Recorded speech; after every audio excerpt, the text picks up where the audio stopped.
Bienvenue à vous dans ce nouveau podcast où nous recevons le docteur Esther Blumen, qui est ophtalmologiste à Paris et qui va nous parler de la chirurgie et de la contactologie. À l'âge de la presbytie, ces deux disciplines peuvent être intéressantes pour nos patients. Vous êtes là pour nous apporter votre expérience et nous montrer que, loin d'être opposées, la chirurgie et la contactologie sont complémentaires et peuvent faire bon ménage. Docteur Blumen, vous êtes formé d'abord à la chirurgie, au glaucome. Comment êtes-vous arrivé à la contactologie ? Bonjour Françoise, bonjour à tous. Merci pour cette invitation et merci de me donner l'occasion de parler de la presbytie. C'est un sujet qui me passionne. Effectivement, je suis ophtalmologiste et j'ai commencé par travailler à l'hôpital et j'ai fait ma formation au 15-20. Je suis devenue praticien hospitalier temps partiel où je fais beaucoup de chirurgie du segment antérieur, donc chirurgie réfractive au laser, chirurgie du cristallin et puis prise en charge du glaucome sur le plan chirurgical. Je me suis installée il y a quelques années maintenant, ça commence à compter, en reprenant un cabinet qui était exclusivement dédié à la contactologie. Et pourquoi est-ce que j'ai repris ce cabinet ? C'était pour des raisons pratiques, parce que c'était près de chez moi, mais aussi parce que j'avais une appétence pour cette surspécialité, et notamment parce que c'était une surspécialité qui était assez exigeante avec la réfraction. Et j'ai toujours apprécié, en fait, faire de bonnes réfractions. Et j'ai jamais considéré comme étant une tare que de faire une bonne paire de lunettes à un patient. Au contraire, je trouve qu'on rend service en proposant une bonne paire de lunettes, une bonne paire de lentilles ou une chirurgie bien faite. Et mon rôle d'ophtalmologiste, c'est effectivement de pouvoir proposer l'une ou l'autre des alternatives. Quand un patient vient vous rencontrer pour un équipement ou une chirurgie, comment abordez-vous ce sujet de traitement de la presbytie, que ce soit en chirurgie ou en lentilles ? Alors, il y a plusieurs situations qui peuvent se présenter à nous. Soit les patients arrivent avec leur propre idée, leur propre envie, leurs propres besoins et nous le verbalisent et effectivement on essaye de trouver la meilleure solution pour eux. En termes d'information, j'essaye de trouver un juste milieu entre donner une information sans trop pousser le patient, sans donner l'impression que je vends une solution, entre guillemets, vendre, c'est pas ça. Parce que je trouve que, en matière de chirurgie en tout cas, je ne veux pas devancer l'envie exprimée par le patient. J'ai envie de sélectionner des patients qui seront a priori heureux du résultat et je ne veux pas être celle qui propose. Je veux que la démarche s'instaure dans leur esprit et du coup, je donne l'information. Je dis, voilà, maintenant vous présentez tel défaut visuel qui est en rapport avec le temps qui passe. Ça correspond à une perte de l'accommodation. On a des solutions possibles qui ne sont pas forcément à opposer, qui peuvent être complémentaires, effectivement, comme vous le disiez tout à fait. Voilà, vous pouvez avoir accès à telle et telle solution. Maintenant, moi, je suis là pour vous accompagner et quel que soit votre choix, j'essaierai de faire au mieux pour que vous soyez satisfait.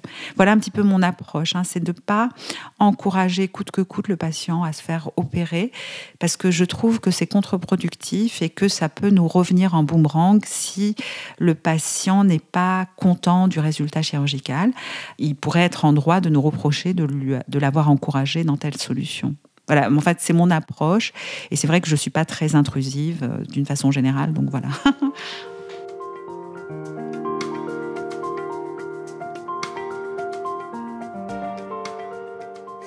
Est-ce une demande du patient ou est-ce vous-même qui proposez l'un ou l'autre, contactologie ou chirurgie ? Je ne propose pas aux patients. En revanche, j'informe, je donne l'information sur les possibilités de correction que nous avons à notre disposition à l'heure actuelle. Et j'explique la notion de compromis.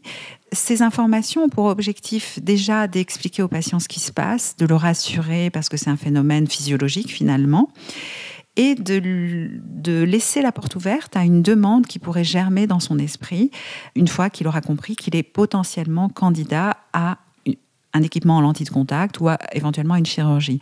Mais encore une fois, je ne propose pas et je n'encourage pas forcément un patient vers telle ou telle alternative.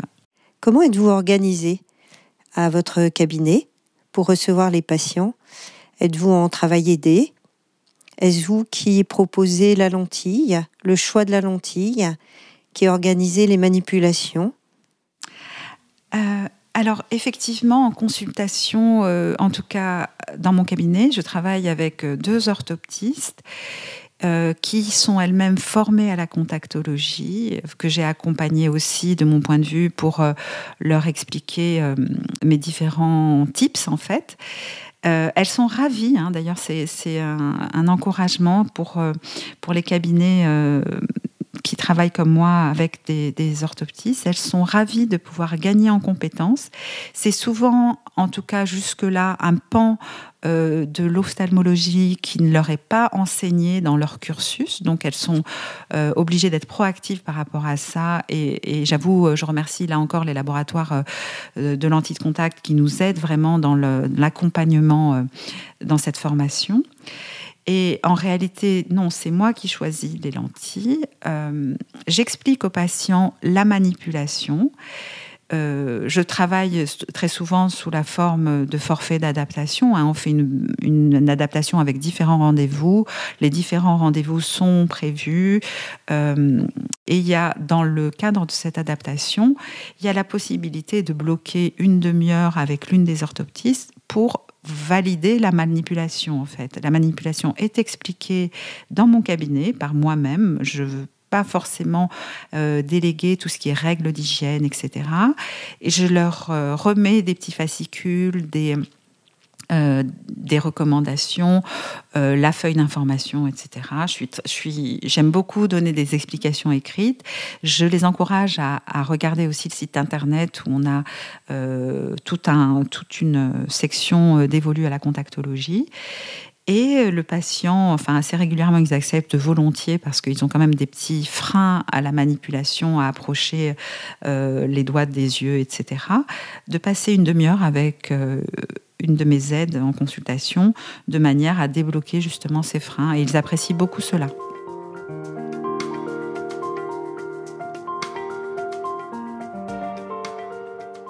Si vous optez pour les lentilles, quelles lentilles proposez-vous aux patients? Alors là aussi, c'est une question tricky, Françoise. Je n'ai pas une réponse universelle, en fait. Tout va dépendre du patient. Alors, effectivement, il y a différentes situations. Et à l'extrême, un patient qui est équipé en lentilles de contact rigides, perméables au gaz, je vais prendre le relais en essayant de conserver le même type d'équipement. Quelqu'un qui n'aurait jamais été équipé en lentilles, je vais discuter avec lui de savoir quel type de port il envisage et je vais ajuster un petit peu le type de port. Je vais choisir le type de lentille en fonction de la demande de mon patient. Alors très régulièrement reviennent les lentilles souples, bien sûr, à renouvellement fréquent. Et si on envisage un port quotidien, régulier, le plus souvent, on opte pour des lentilles mensuelles ou bimensuelles. Mais il y a des patients qui expriment la volonté d'avoir des lentilles journalières et auquel cas j'adhère complètement. D'ailleurs, je suis moi-même équipée en lentilles journalières et qui marchent très bien. Donc voilà, je suis convaincue. Si vous optez pour la chirurgie, faites-vous des essais en lentilles au préalable pour tester la tolérance à la nouvelle vision binoculaire qu'aura le patient opéré? Oui, en matière de correction de la presbytie, je dirais qu'il est recommandé, et je le fais aussi souvent que possible, de faire des essais en lentilles. Et notamment quand on envisage soit une bascule aménagée. pour pouvoir tester en fait que le patient tolère cette alternative et cette solution de façon réversible. Mais également, ça permet de temps en temps de mettre en exergue des problèmes de vision binoculaire qu'on n'aurait pas mis en évidence autrement et qui permettent d'affiner en fait l'indication chirurgicale ou de récuser éventuellement le patient sur le plan chirurgical. Est-ce que vous observez que certains patients peuvent renoncer à la chirurgie lorsqu'ils sont satisfaits de leur équipement en lentilles ? Pour répondre simplement à votre question, bien sûr, il y a des patients qui finalement se disent pourquoi passer par une chirurgie alors que j'obtiens un résultat tout à fait satisfaisant avec des lentilles. Ça arrive, mais ça n'arrive pas aussi souvent qu'on pourrait le penser, parce que des patients qui sont motivés pour la chirurgie, c'est vraiment des patients un peu à part. C'est des patients qui veulent pas entendre parler de lunettes et qui souvent sont prêts à tout ou de lentilles pour s'affranchir de leur correction optique. Maintenant, c'est vrai aussi que certains patients, après avoir essayé les lentilles, sont contents et sont satisfaits avec cela. Et pour aller plus loin, vous dire aussi qu'il y a des patients qui, après avoir essayé les lentilles, n'étant pas satisfaits malgré l'optimisation qu'on peut apporter et rechercher, ne sont pas satisfaits du résultat et renoncent à la chirurgie. Et c'est pas mal aussi cette possibilité que nous donne la réversibilité en fait de l'équipement lentille, d'identifier des patients qui sont finalement des mauvais candidats à la chirurgie.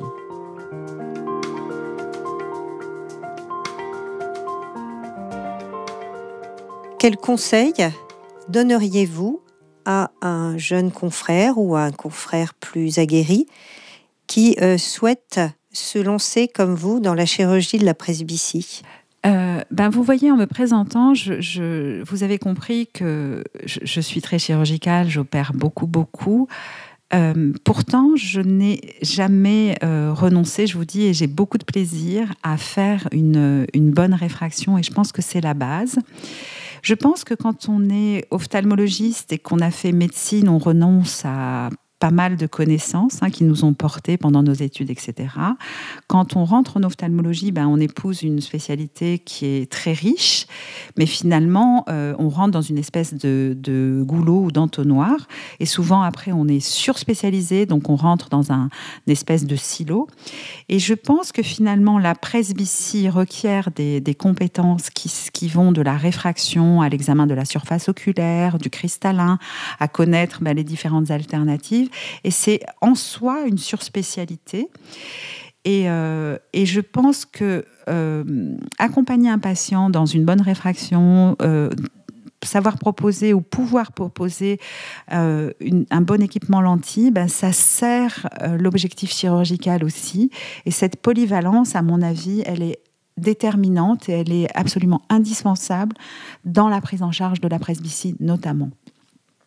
Accessoirement, à l'heure où d'autres corps de métier s'intéressent à ces surspécialités que sont la réfraction ou la contactologie, il me semble important que l'ophtalmologiste puisse rester expert, et donc l'expertise ne se déclare pas, elle s'acquiert, de manière à rester le maître d'orchestre. Sinon, ce sont des spécialités qui vont nous échapper. C'est dommage parce que ça requiert quand même des compétences d'ophtalmologiste.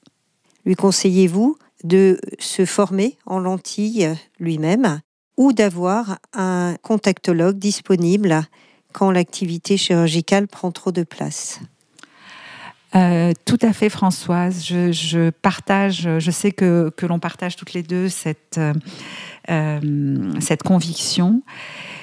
Et je pense qu'il est fondamental d'être honnête avec soi-même. Il n'y a pas de honte à ne pas être formé à la contactologie, à ne pas être intéressé à cela. Mais c'est vrai que dans ce cas-là, il faut absolument adresser à un confrère, contactologue, un correspondant, de la même façon que si on n'est pas formé à la chirurgie du strabisme, on va adresser à un strabologue ou à la chirurgie de la rétine à un rétinologue, etc. Et je pense que ça doit rester dans l'enceinte des ophtalmologistes. Et il n'y a rien de pire, à mon avis, même pour la profession, de faire des des bons d'équipement de lentilles, c'est dévastateur, je pense, même pour notre notoriété, pour l'image de notre profession, quand on met le ticket d'autoref et qu'on envoie le patient avec ce ticket voir l'opticien qui va se charger de l'adaptation en lentilles.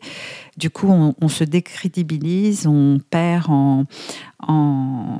en reconnaissance, etc. Moi, je pense que ce qui aussi m'a fait apprécier des opticiens, en tout cas aux alentours de mon cabinet, c'était que mes ordonnances lentilles étaient bien faites. Et au travers des ordonnances, ne serait-ce qu'en donnant les recommandations, en inscrivant le produit d'entretien recommandé, etc., ben, l'opticien voit qu'il a en face de lui un vrai professionnel et qui peut devenir un partenaire, je dirais. Quand il y a un opticien qui a un problème d'équipement chez un patient, ben souvent, il va me passer un petit coup de fil, on va initier une conversation.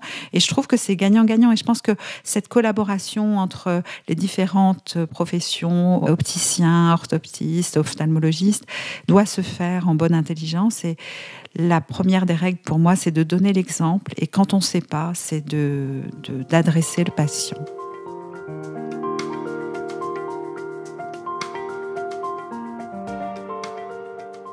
Merci, Dr Blumen. Je vous laisse le mot de la fin. Notamment, avez-vous une satisfaction que vous avez envie de nous relater concernant une adaptation croisée entre lentilles et chirurgie? Tout d'abord, merci beaucoup Françoise de m'avoir donné l'occasion de parler dans ce podcast.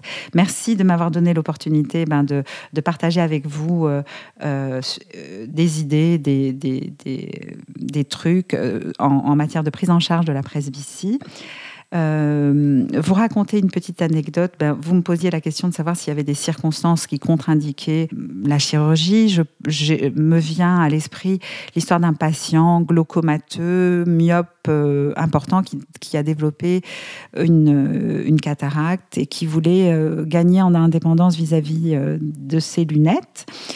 Et chez qui j'ai simplement réalisé une bascule toute bête, et le patient a exprimé une telle satisfaction que j'en étais surprise.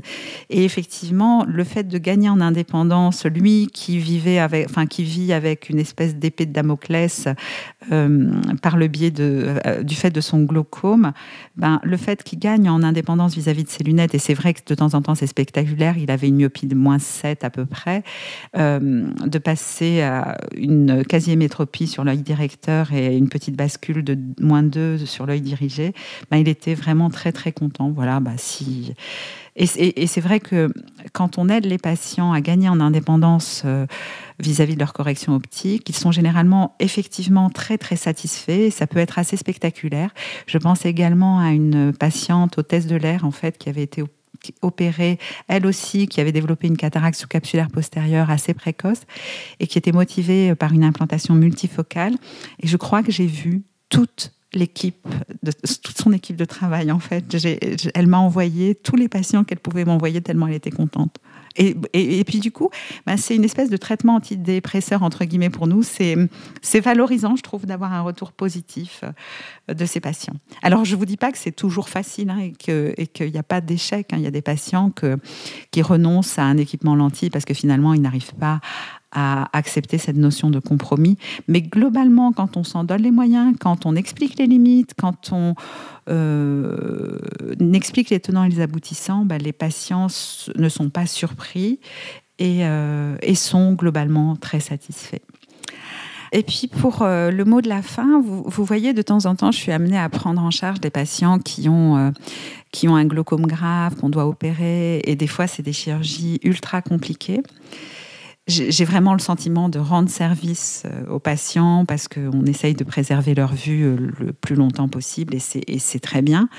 Mais le retour le plus gratifiant, des fois, vient d'un bon équipement lentille, d'un bon équipement lunettes, ou effectivement de ce gain d'indépendance vis-à-vis de sa correction optique avec une chirurgie qui est globalement quand même plus simple que la chirurgie du glaucome.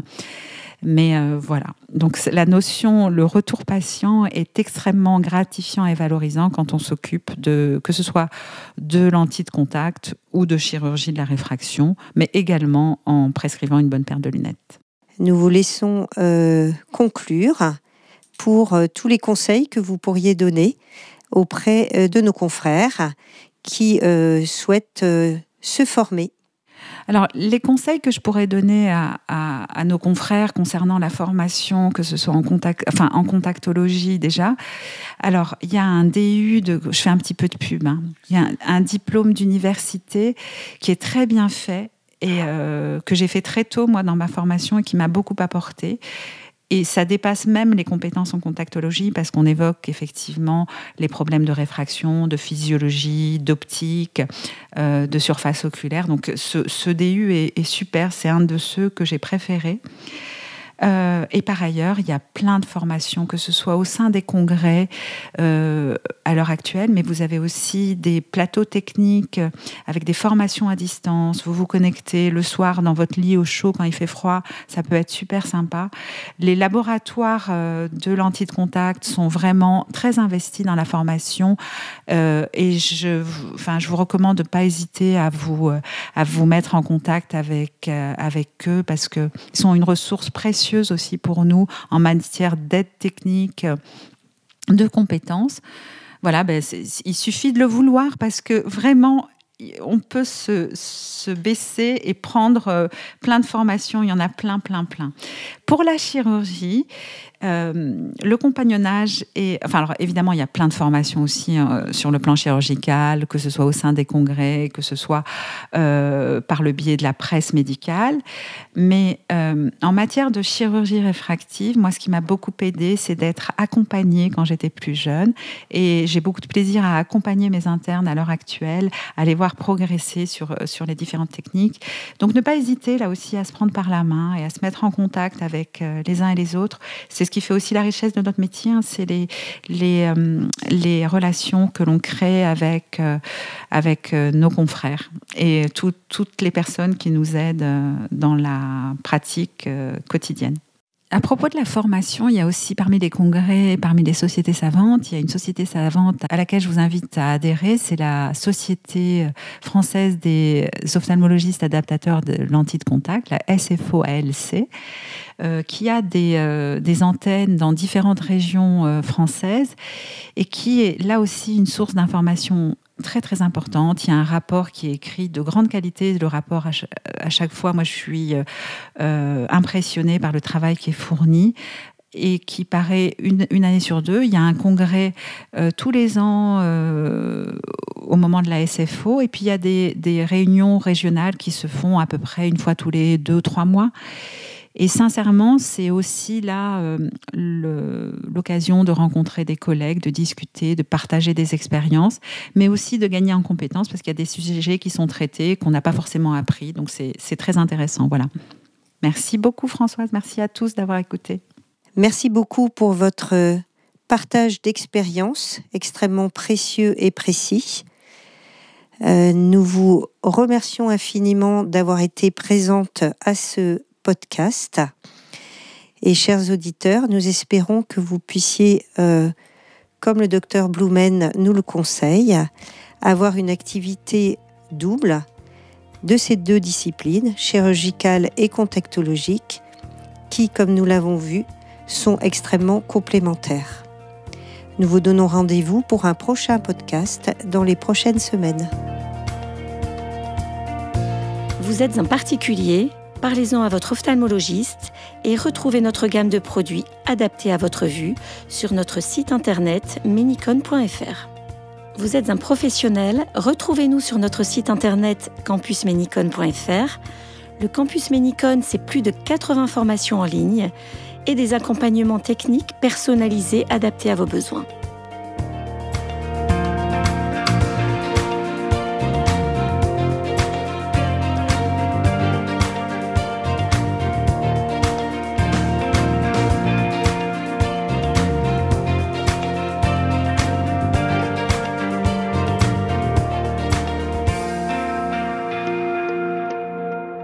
Les lentilles de contact et les solutions d'entretien sont des dispositifs médicaux.